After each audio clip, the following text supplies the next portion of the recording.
Atas nama Bapa dan Putra dan Roh Kudus, amin. Shalom Aleichem bersama Mesias. Selamat bertemu kembali saudara dengan saya Arhimandrit Romo Daniel Biantoro, Ketua Umum dan Pendiri dari Gereja Ortodoks Indonesia.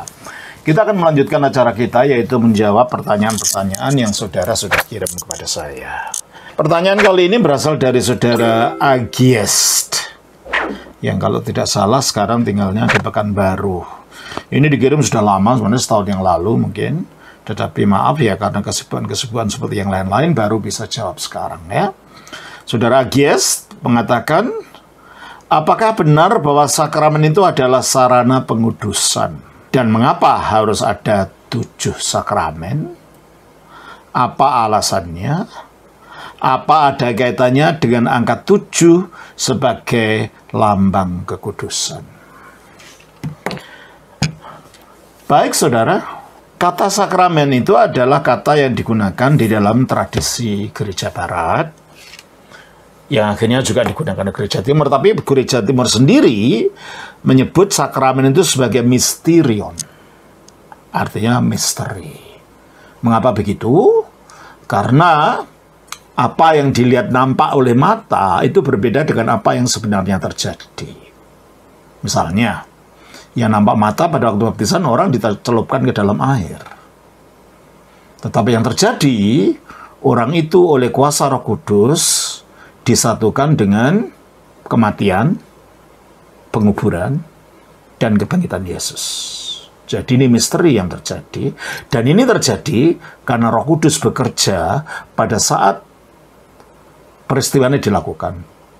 Pada saat sakramen dilakukan. Coba kita baca dulu mengenai bagaimana Roh Kudus ikut bekerja. Kita baca dalam 1 Korintus 12 ayat 13. Sebab dalam satu roh kita semua, baik orang Yahudi maupun orang Yunani, baik budak maupun orang merdeka, telah dibaptis menjadi satu tubuh. Nah, dalam satu roh kita semua telah dibaptis. Jadi ketika baptisan terjadi itu bukan yang sekedar lambang atau sekedar upacara. Itu ada misteri, ada kuasa yang bekerja di situ. Itu kuasa Roh Kudus yang bekerja melalui peristiwa penyelaman dengan air itu, roh itu bekerja, sehingga kita dilahirkan baru secara sakramental oleh air, yaitu air baptisan, dan oleh Roh Kudus yang bekerja bersama dengan baptisan itu. Itulah yang dikatakan oleh Yesus dalam Yohanes pasal 3, ayat 5 dan 6. Jawab Yesus, Aku berkata kepadamu, sesungguhnya jika seorang tidak dilahirkan dari air dan roh, ia tidak dapat masuk ke dalam kerajaan Allah. Oke. Jikalau seorang tidak dilahirkan dari air dan roh. Airnya air baptisan. Loh, kok bisa air menyelamatkan? Bukan airnya yang menyelamatkan, tetapi melalui peristiwa penyelaman dengan air ini, ada peristiwa di mana kita disatukan dengan kebangkitan Kristus. Coba kita baca di dalam 1 Petrus pasal yang ketiga, ayatnya 20-21. Yaitu kepada roh-roh mereka yang dahulu pada waktu Nuh tidak taat kepada Allah. Ketika Allah tetap menanti dengan sabar waktu Nuh sedang mempersiapkan baterainya, di mana hanya sedikit, yaitu 8 orang yang diselamatkan oleh air bah itu. Berapa orang diselamatkan oleh air bah di zaman Nuh? 8 orang. Jadi air bah itu di zamannya Nuh menyelamatkan orang secara fisik. Itu orang itu akhirnya tidak ditelan oleh air bah itu, karena mereka melalui di atas perahunya di atas air bah itu membuat mereka akhirnya diselamatkan dari hukuman yang menimpa yang lain. Nah, jikalau air bah pada zamannya Nuh itu menyelamatkan, maka ayat 21, juga kamu sekarang. Siapa ini kalau gitu? Orang percaya, orang beriman. Juga kamu sekarang apa? Diselamatkan oleh apa? Oleh kiasannya. Oleh kiasannya. Nya di sini apa? Nya air bah tadi. Kalau air bah tadi menyelamatkan umatnya Nuh, apa keluarganya Nuh, kita juga sekarang diselamatkan oleh kiasan dari air bah tadi. Apa itu? Yaitu baptisan. Berarti menurut ayat ini baptisan menyelamatkan tidak? Iya. Jadi kita diselamatkan oleh baptisan bukan karena airnya, tapi peristiwa misteri yang terjadi di dalam sakramen sedang terjadi itu. Gimana terus? Maksudnya, bukan untuk membersihkan kenajisan jasmani. Nah, jadi baptisan bukan sekedar upacara pembasuhan gitu ya. Seperti dalam agama-agama yang lain juga ada upacara pembasuhan, tetapi itu hanya sebagai simbol pembersihan, tetapi ini tidak, ini misteri. Misteri yang menyelamatkan karena oleh kuasa Roh Kudus melalui peristiwa itu sesuatu terjadi apa? Jadi ini bukan sekedar untuk upacara pembasuhan, enggak. Ya, tetapi bukan untuk membersihkan jasmani, melainkan untuk memohonkan hati nurani. Nah, bukan untuk membersihkan kenajisan jasmani, melainkan untuk memohon hati nurani yang baik kepada Allah. Memohon hati nurani yang baik. Karena dosa hati nurani kita kotor. Pada waktu baptisan hati nurani kita itu dijadikan baik, dikuduskan. Karena apa? Kepada Allah oleh kebangkitan Yesus Kristus. Karena dalam baptisan ini kita disatukan dengan kebangkitan Yesus. Yang kebangkitan Yesus itu mengalahkan kematian. Itulah sebabnya dikatakan baptisan itu menyatukan kita dengan karya penebusan Kristus, yaitu penyalibannya dan penguburannya dan kebangkitannya. Coba kita baca di dalam Roma pasal yang ke-6 ayat 3 dan 4. Atau tidak tahukah kamu bahwa kita semua yang telah dibaptis dalam Kristus telah dibaptis dalam kematiannya? Tidak. Kita semua yang telah dibaptis di dalam Kristus telah dibaptis ke dalam kematiannya. Bahasa asalnya iston thanaton aftu evaptistimen, masuk ke dalam kematiannya. Kita ditenggelamkan atau kita dicelupkan, atau kita diselamkan, yaitu dibaptiskan. Jadi baptisan itu secara misteri oleh kuasa Roh Kudus yang bekerja, menyatukan kita dengan kematian Kristus dengan penyalibannya. Padahal penyaliban Kristus itu adalah untuk mengalahkan dosa itu sendiri. Kita baca di dalam Filipi pasal 2 ayat 8. Dan dalam keadaan sebagai manusia, ia telah merendahkan dirinya. Dia telah merendahkan diri dalam keadaannya sebagai manusia, terus? Dan taat sampai mati, bahkan sampai mati di kayu salib. Jadi matinya di kayu salib itu wujud tindakan apa? Tindakan taat. Padahal dosa itu intinya tidak taat. Sehingga kita dikuasai oleh sifat kedagingan. Coba kita baca di dalam Roma 8 ayat 6 sampai 7. Karena keinginan daging adalah maut, tetapi keinginan roh adalah hidup. Nah, kita jatuh kepada kedagingan, akhirnya keinginan dagingnya membawa kita kepada kematian. Dan gejala kematian itu adalah dosa-dosa yang kita lakukan, hawa nafsu yang berkuasa atas kita. Terus? Sebab keinginan daging adalah perseteruan terhadap Allah, karena ia tidak takluk kepada hukum Allah. Ya, tidak takluk pada hukum Allah. Karena keinginan daging itu mengikuti hawa nafsu. Kita baca Galatia 5 ayat yang ke-19. Perbuatan daging telah nyata, yaitu percabulan, kecemaran, hawa nafsu, penyembahan berhala, sihir, perseteruan, perselisihan, iri hati, amarah, kepentingan diri sendiri, percideraan, roh pemecah, kedengkian, kemabukan, pesta pora, dan sebagainya. Itulah akibat kejahatan, itulah kita berada di bawah kekuatan itu. Kekuatan hawa nafsu yang ada dalam daging, dan kita mengikuti kehendak hawa nafsu ini sehingga tidak taat kepada Allah. Coba baca dalam Roma pasal 8 ayat 7 itu.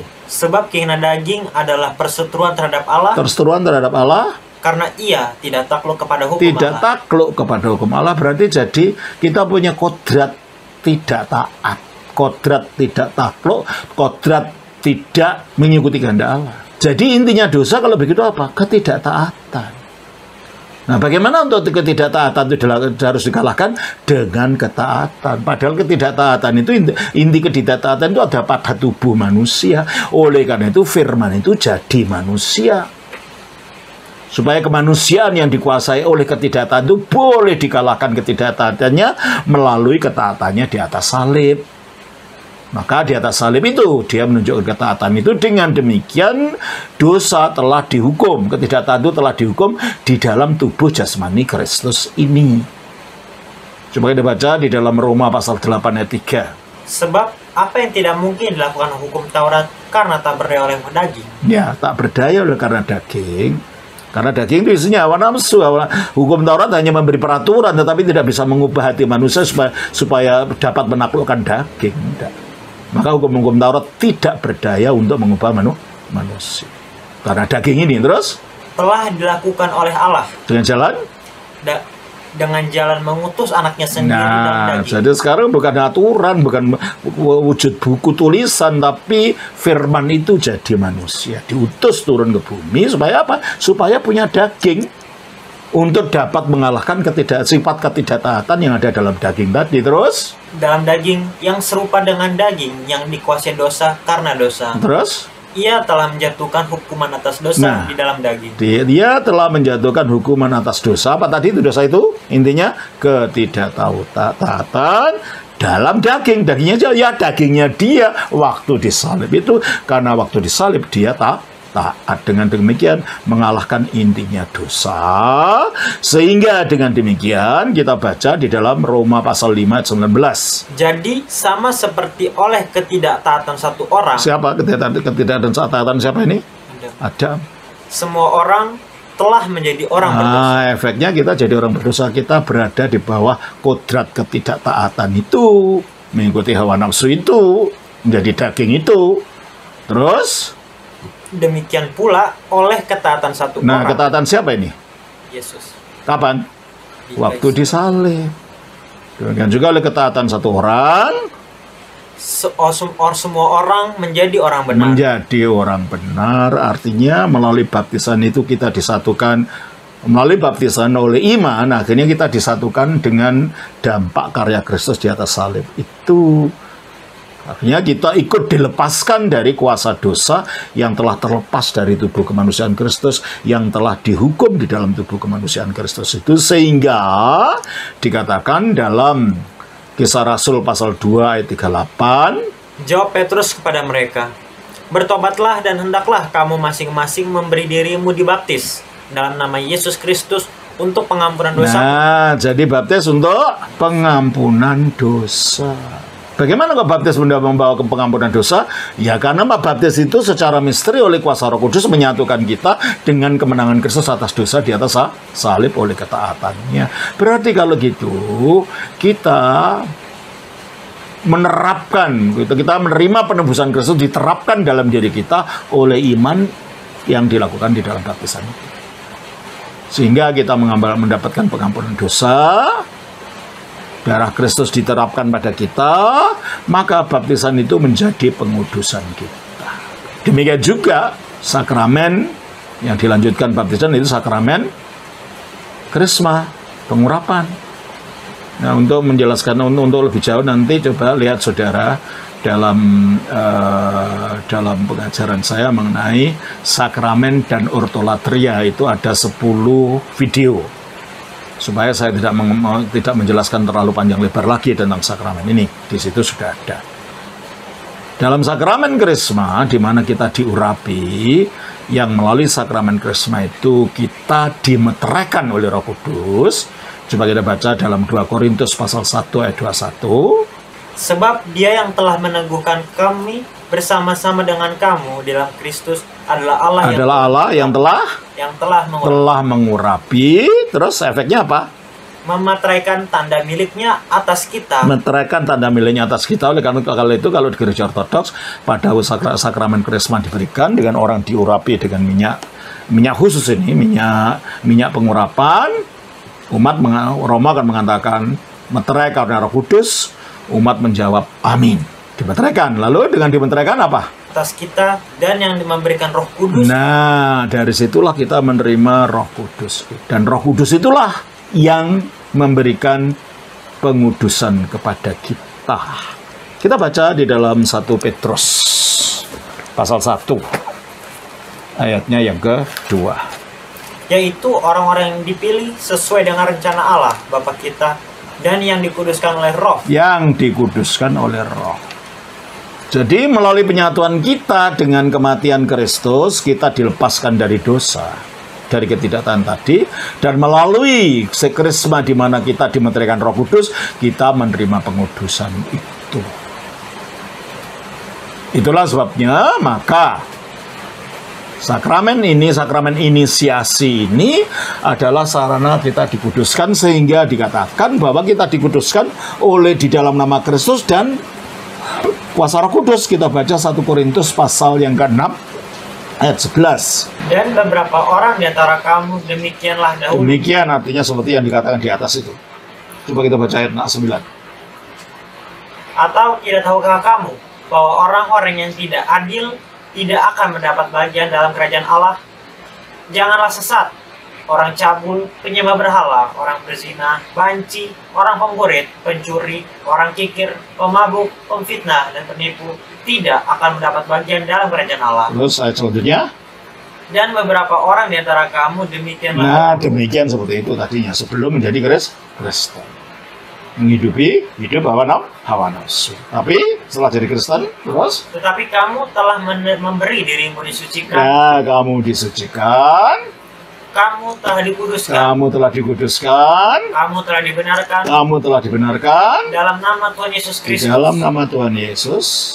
Dan dalam roh Allah kita. Dalam roh Allah kita. Itulah sebabnya baptisan itu menyatukan kita dengan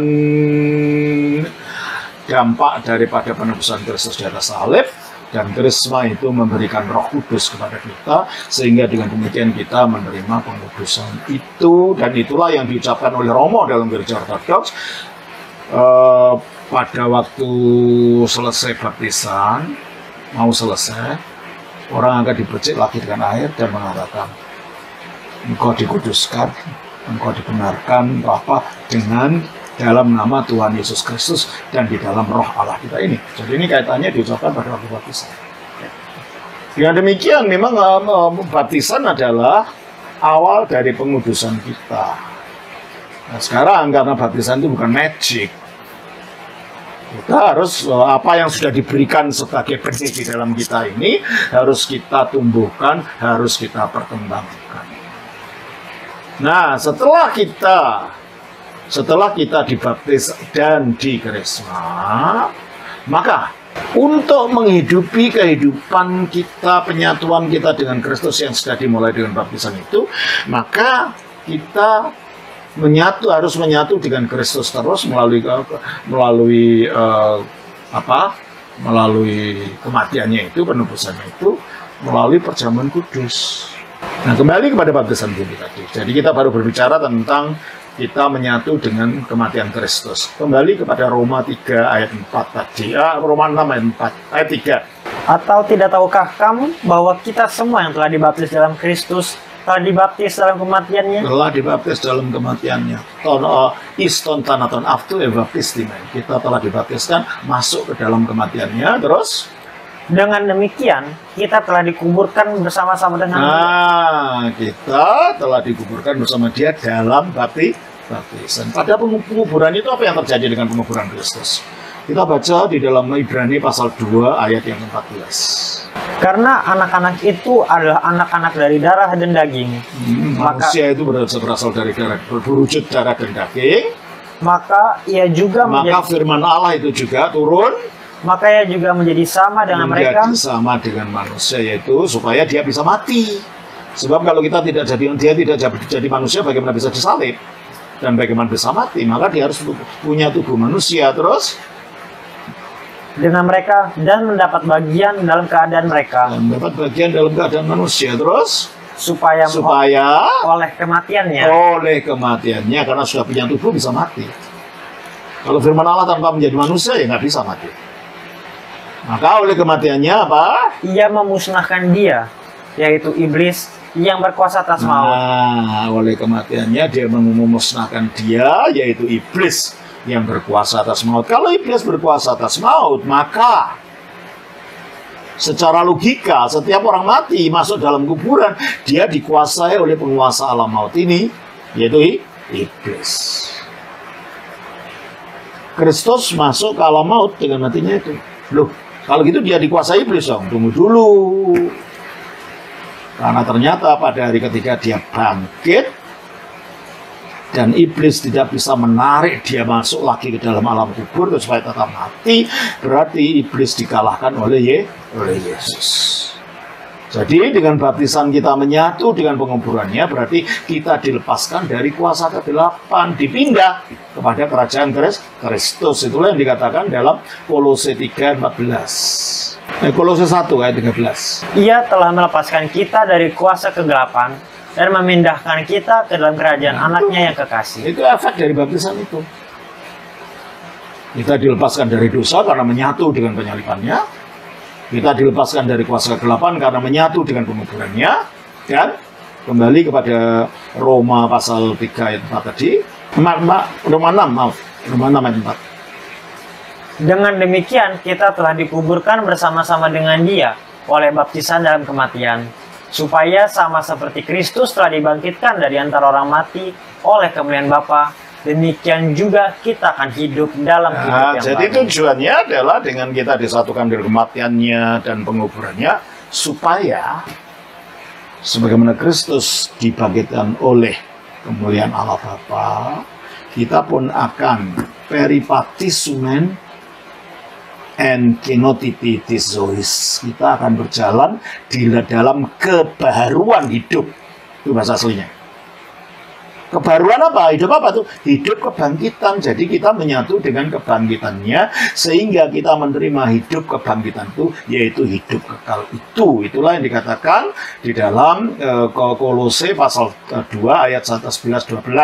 Di dalam Dia kamu telah disunat, bukan dengan sunat yang dilakukan oleh manusia, tetapi dengan sunat Kristus yang terdiri dari penanggalan akan tubuh yang kalau berdosa. kemarin sunat biasa itu kan penanggalan kulit khatan saja. Sunat Kristus itu penanggalan seluruh kemanusiaan yang berdosa, manusia lama. Tadi caranya gimana? Karena dengan Dia kamu dikuburkan dalam baptisan. Karena dengan Dia kamu dikuburkan dalam baptisan. Oleh karena itu, Bapak Suci Yohanes Kristus Thomas mengatakan, kolam baptisan adalah kuburan bagi manusia lamamu dan rahim bagi manusia barumu. Kita keluar dari sana secara misteri oleh kuasa Roh Kudus. Kita menerima kodrat baru itu, kodrat kebangkitan. Teruskan. Dalam baptisan dan di dalam Dia kamu turut dibangkitkan juga oleh Kamu kepercayaan. turut dibangkitkan juga. Jadi kita hidup dalam hidup baru ini, artinya hidup kebangkitan. Sehingga kita menerima hidup kekal itu. Nah, kalau begitu, berarti karena itulah landasan keselamatan, landasan penebusan itu, baptisan dan krisma itu ada inisiasi untuk masuk ke dalam pengalaman penebusan. Tetapi supaya kita tetap bersekutu dengan tubuh yang telah menebus kita itu, yaitu tubuh Kristus, itu kita secara misteri menerimanya melalui perjamuan kudus. Kita baca di dalam 1 Korintus 10 ayatnya 16. Bukankah cawan pengucapan syukur yang atasnya kita ucapan syukur ada persekutuan dengan darah Kristus? Kita cawan pengucapan syukur itu persekutuan dengan darah Kristus, bukan hanya lambang. Memang kita menyatu dengan darah Kristus, bukan darah yang anyir itu, bukan. Artinya dengan korban yang darah telah dicurahkan, yang sekarang dampaknya itu sampai kekal nanti. Bersekutu dengan darah penebusan Kristus, seperti yang dikatakan di dalam Efesus 1 ayat 7. Sebab di dalam Dia dan oleh darahnya kita beroleh penebusan, yaitu pengampunan dosa. Ya, pengampunan dosa. Kita menyatu di situ. Jadi kalau gitu, menyatu dengan darah artinya kita menyatu dengan efek korban Kristus. Terus baca lagi di dalam 1 Korintus 10 ayat 16 tadi. Bukankah cawan pengucapan syukur yang atasnya kita ucapan syukur ada persekutuan dengan darah Kristus? Bukankah roti yang kita pecah-pecahkan adalah persekutuan dengan tubuh Kristus? Bukan tubuh yang masih bisa mati, ya. Tubuh apa? Tubuh yang sekarang duduk di surga di sebelah kanan Bapa itu, tubuh kemuliaan. Jadi kalau orang mengatakan, oh itu kan ajaran kanibalisme. Ya, kalau tubuhnya masih bisa mati, bisa amis, bisa dibunuh, itu kanibal. Ini kan bukan. Dan ini tubuh sakramental yang menyatukan kita dengan tubuh yang sekarang duduk di sebelah kanan Allah di surga, yang nantinya tubuh kita akan diubah menjadi seperti tubuhnya Dia. Itu cuma kita baca di dalam Filipi pasal 3, 20-21. Karena kewargaan kita adalah dalam sorga, dan dari situ juga kita menantikan Tuhan Yesus Kristus sebagai juru selamat, yang akan mengubah tubuh kita yang hina ini sehingga serupa dengan tubuhnya yang mulia. Tuhan Yesus datang sebagai juru selamat akan mengubah tubuh kita yang hina-hina. Kenapa? Bisa sakit, bisa mati, bisa busuk ya. Dan kalau udah busuk baunya seperti apa kalau mati? Ini tubuh yang hina, sehingga sesuai dengan Yang tubuhnya yang mulia. Jadi Kristus di surga sekarang punya tubuh enggak? Punya, tapi tubuh yang mulia. Jadi melalui perjamuan kudus kita disatukan dengan tubuh itu. Bukan Kristus yang kita turunkan ke atas mezbah, ke atas altar. Enggak. Kita yang diangkat menyatu di sana secara misteri. Itulah sebabnya Kristus mengatakan di dalam Yohanes pasal 6 ayat 56. barang siapa makan dagingku dan minum darahku, ia tinggal dalam aku dan aku di dalam dia. Dia tinggal dalam aku di dalam dia. Padahal tinggal dalam Kristus itu mulainya adalah waktu baptis, karena dalam baptisan kita mengenakan Kristus. Kita baca Galatia 6 ayat Galatia pasal 3 ayat 27. Karena kamu semua yang dibaptis dalam Kristus telah mengenakan Kristus. Supaya kita tetap di dalam mengenakan Kristus itu, maka perjamuan kudus itu kalau dalam gereja Ortodoks bisa dilakukan setiap hari. Biasanya kalau di biara-biara setiap hari, tapi kalau ini kan orang kerja ya sekali seminggu. Setiap minggu kumpulan itu untuk menerima perjamuan kudus, untuk menyatu dengan tubuh dan darah Kristus ini. Padahal tubuh dan darah Kristus adalah tubuh yang telah digunakan untuk mati di salib bagi mengalahkan dosa. Tubuh yang telah mati dikuburkan dan bangkit lagi untuk mengalahkan iblis. Dan tubuh yang telah mati itu bangkit mengalahkan kematian. Dan dia tidak mati lagi sesudah bangkit. Ini coba kita baca dalam Roma 6 ayat 9. Karena kita tahu bahwa Kristus sesudah ia bangkit dari antara orang mati, tidak mati lagi. Maut tidak berkuasa lagi atas dia. Makanya kita menyatu dengan hidup kekalnya itu. Jadi kalau perjamuan kudus itu menyatukan kita dengan Kristus, dengan semua karya penebusannya itu, jelas kita menerima pengudusan dari situ. Jadi baptisan menguduskan kita, krisma menguduskan kita, perjamuan kudus menebuskan kita. Demikian juga pengampunan dosa. Kita baca di dalam Yohanes pasalnya yang ke-20 ayat 21 sampai 23. Maka kata Yesus sekali lagi, damai sejahtera bagi kamu, sama seperti Bapa mengutus aku, demikian juga sekarang aku mengutus kamu. Dan sesudah berkata demikian, ia mengembusi mereka dan berkata, terimalah Roh Kudus. Untuk apa Roh Kudus diberikan? Untuk diberi otoritas dan kuasa. Untuk menjalankan ayat berikutnya apa? Jikalau kamu mengampuni dosa orang, dosanya diampuni. Dan jikalau kamu menyatakan dosa orang tetap ada, dosanya tetap ada. Jadi melalui inilah yang menjadi landasan sakramen pengakuan dosa. Orang ngaku dosa di dalam gereja, lalu didoakan dengan otoritas Roh Kudus yang telah diberikan itu. Barang siapa yang mengaku dosanya, dia akan diampuni. Sebagaimana dikatakan di dalam 1 Yohanes pasal 1 ayat 7 sampai 9. Tetapi jika kita hidup dalam terang, sama seperti dia ada di dalam terang. Nah, hidup dalam terang itu apa? Artinya tidak ada kegelapan, perbuatan yang gelap. Perbuatan yang gelap itu apa? Perbuatan yang kita lakukan di tempat kegelapan yang kita malu untuk dilihat orang. Coba kita baca dalam Efesus pasal 5 ayat 11. Janganlah turut mengambil bagian dalam perbuatan-perbuatan kegelapan yang tidak berbuahkan apa-apa. Tetapi sebaliknya, telanjangilah perbuatan-perbuatan itu. Terus? Sebab menyebutkan saja pun apa yang dibuat oleh mereka yang di tempat-tempat tersebut. Nah, berarti perbuatan kegelapan itu adalah perbuatan yang dilakukan di tempat tersembunyi, tidak mau dilihat orang. Apa perbuatan sembunyi itu? Mencuri, korupsi, perzinahan, perselingkuhan. Nah, itulah perbuatan-perbuatan kegelapan karena itu dilakukan tersembunyi dan malu untuk disebutkan pada orang. Terus kan? Yang tersembunyi telah memalukan.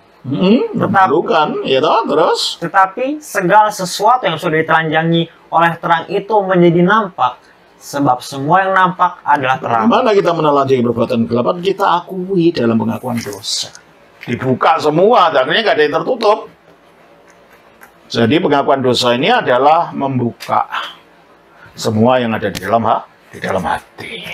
Karena kalau tidak, nanti penghakiman itu akan yang dalam hati kita itu akan dibongkar oleh Kristus. Kita baca di dalam Roma pasal 2 ayat 16. Hal itu akan nampak pada hari bila mana Allah sesuai dengan Injil yang kuberitakan akan menghakimi segala sesuatu yang tersembunyi dalam hati manusia oleh Kristus Yesus. Kalau sekarang kita tidak mau buka sekarang, ya nanti dibuka nanti. Diobrak-abrik nanti. Kita baca juga dalam 1 Korintus 4 ayat 5. Karena itu janganlah menghakimi sebelum waktunya, yaitu sebelum Tuhan datang. Ia akan menerangi juga apa yang tersembunyi dalam kegelapan, dan ia akan memperlihatkan apa yang direncanakan dalam hati kita.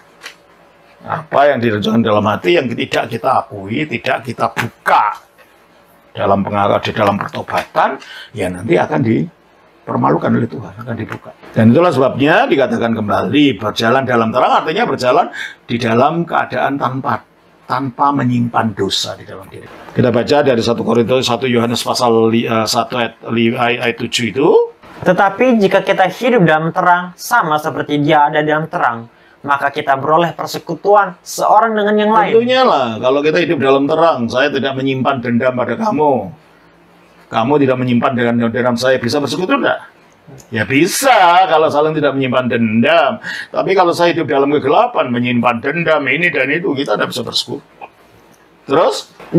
Di dalam terang, maka kita boleh persekutuan seorang dengan yang lain, dan darah Yesus, anak-anaknya itu, menyucikan kita dari pada segala jadi dosa. kalau itu sakramen pengakuan dosa itu menyucikan tidak?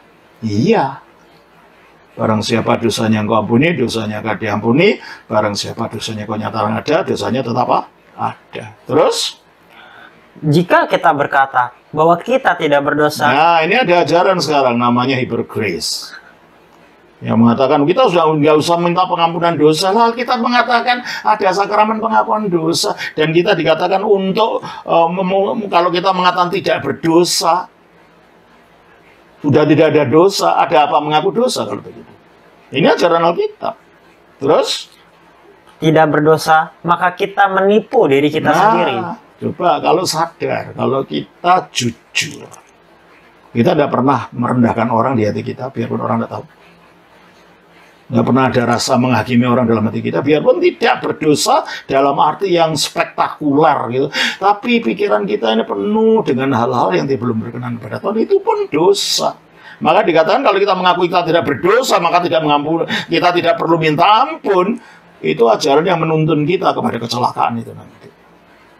Maka dikatakan jika kita berkata bahwa kita tidak berdosa, maka kita menipu diri kita sendiri. Nyatanya kita masih berdosa kok. Dan kebenaran tidak ada dalam kita, berarti kita pembohong, gitu loh. Mengatakan begitu itu. Itu ajaran bohong. Terus ayat 9. Jika kita mengaku dosa kita. Nah, jika kita mengaku dosa kita, maka perlu ada pengakuan dosa. Ini pertobatan ini terus. Maka ia adalah setia dan adil, sehingga ia akan mengampuni Ia dosa akan kita. mengampuni. Pengampunan diberikan kalau kita mengaku. Ajaran siapa mengatakan kita tidak perlu minta pengampunan dosa lagi? Sudah jadi malaikat, otomatis. Itu halu, itu ajaran halu itu. Terus? Ada setia dan adil, sehingga ia akan mengampuni segala dosa kita dan menyucikan kita dari segala kejahatan. Syaratnya mengakui. Berarti kalau gitu sakramen pengakuan dosa itu adalah juga merupakan sarana penguduh dosa. Lalu supaya baptisan, krisma, perjamuan kudus, pengakuan dosa ini bisa dijalankan, harus ada pejabat yang menjalankan, yaitu orang yang ditabiskan. Dan pentabisan itu juga sakramen. Karena dalam gereja ortodoks pentabisan itu adalah transfer otoritas para rasul kepada para pelayan gereja. Makanya pentabisan itu sakramen juga. Oleh karena itu orang yang tidak punya mata rantai pentabisan ini tidak bisa menjalankan sakramen-sakramen tadi. Akhirnya hidup yang lain yang kelihatannya hanya bersifat duniawi saja, tetapi itu sekarang disucikan di dalam persekutuan dengan Kristus. Misalnya apa? Sakramen pernikahan, sakramen pengurapan bagi orang sakit. Nah itu Akhirnya disatukan di dalam makna penebusan Kristus itu. Jadi di situ hidup itu seluruhnya dikuduskan sehingga rumah tangga Kristen itu menjadi rumah tangga yang menjadi lokakarya pengudusan itu sendiri. 1 Korintus 7:14. Karena suami yang tidak beriman itu dikuduskan oleh istrinya. Oke. Dan istri yang tidak beriman itu dikuduskan oleh suaminya. Bagaimana orang beriman bisa memberikan pengudusan? Ya karena sakramen, efek sakramen nggak efek iman tadi. Terus? Andai kata tidak demikian, niscaya anak-anakmu adalah anak-anak cemar. Tetapi sekarang mereka adalah anak-anak kudus. Jadi kalau begitu seluruh rumah tangga Kristen, terutama dalam ini kita berbicara tentang Kristen Ortodoks, itu lokakarya pengudusan itu. Jadi keselamatan itu bukan yang sekedar teori di otak, tapi penghidupan melalui kehidupan sakramen ini. Terus jelas ya, apa betul itu sakramen itu pertanyaan tadi, apa benar bahwa sakramen itu adalah sarana pengudusan? Sudah ya, sudah saya tunjukkan alasannya. Terus, dan mengapa harus ada 7 sakramen? Secara tradisi memang dihitung 7. Tetapi sebenarnya dalam gereja ortodoks sakramen tidak dibatasi 2 atau 7. Karena ada beberapa upacara yang lain yang kadang-kadang dihitung sebagai sakramen. Apa namanya? Penguburan, pemakaman. Karena bentuknya sangat seperti sakramen bentuknya, dengan doa-doanya, dengan hidungnya gitu ya. Pentahbisan seseorang menjadi seorang biarawan itu juga dianggap sebagai sakramen. Pemberkatan rumah bisa dianggap sebagai sakramen. Meskipun secara sakramen yang mengkaitkan dengan penebusan itu ada yang 7 itu. Tapi dalam gereja ortodoks tidak dibatasi 7 atau dibatasi 2. Meskipun secara tradisi memang 7 ini yang diajarkan. Ya, ada 3 lagi yang sering juga dianggap sebagai sakramen. Yaitu apa? Pemberkatan rumah, penguburan orang mati, dan pentahbisan seseorang menjadi biarawan. Itu sering dianggap sebagai bagian dari sakramen. Tuh. Terus, apa ada alasannya dengan angka 7 sebagai lambang kekudusan? Tidak ada kaitannya dengan itu. Ya. Karena dalam gereja ortodoks terutama bukan hanya tidak dibatasi 2 atau 7, ya toh? Karena sakramen itu adalah rahmat rohani yang tidak nampak, yang diberikan Roh Kudus, yang disalurkan melalui benda jasmani. Baptisan, air dalam hal baptisan. Minyak pengurapan dalam hal krisma, penumpangan tangan dalam hal pengakuan dosa, roti dan anggur dalam perjamuan kudus, dan seterusnya, dan seterusnya. Jadi rahmat rohani yang tidak tampak mata secara misteri oleh kuasa Roh Kudus disalurkan melalui hal-hal yang jasmani. Dan itulah sakramen itu. Oleh karena itu, bahkan pemberitaan firman Tuhan pun dapat dianggap semacam sakramen. Karena dari situ kita menerima kasih karunia Allah. Dan kita melalui firman itu, lalu kita terapkan, kita menerima pengudusan. Demikian Saudara Agis yang dapat saya jelaskan. Kiranya Tuhan memberkati dan semoga ini bermanfaat. Shalom. Atas nama Bapa, Putra, dan Roh Kudus. Amin. Judulnya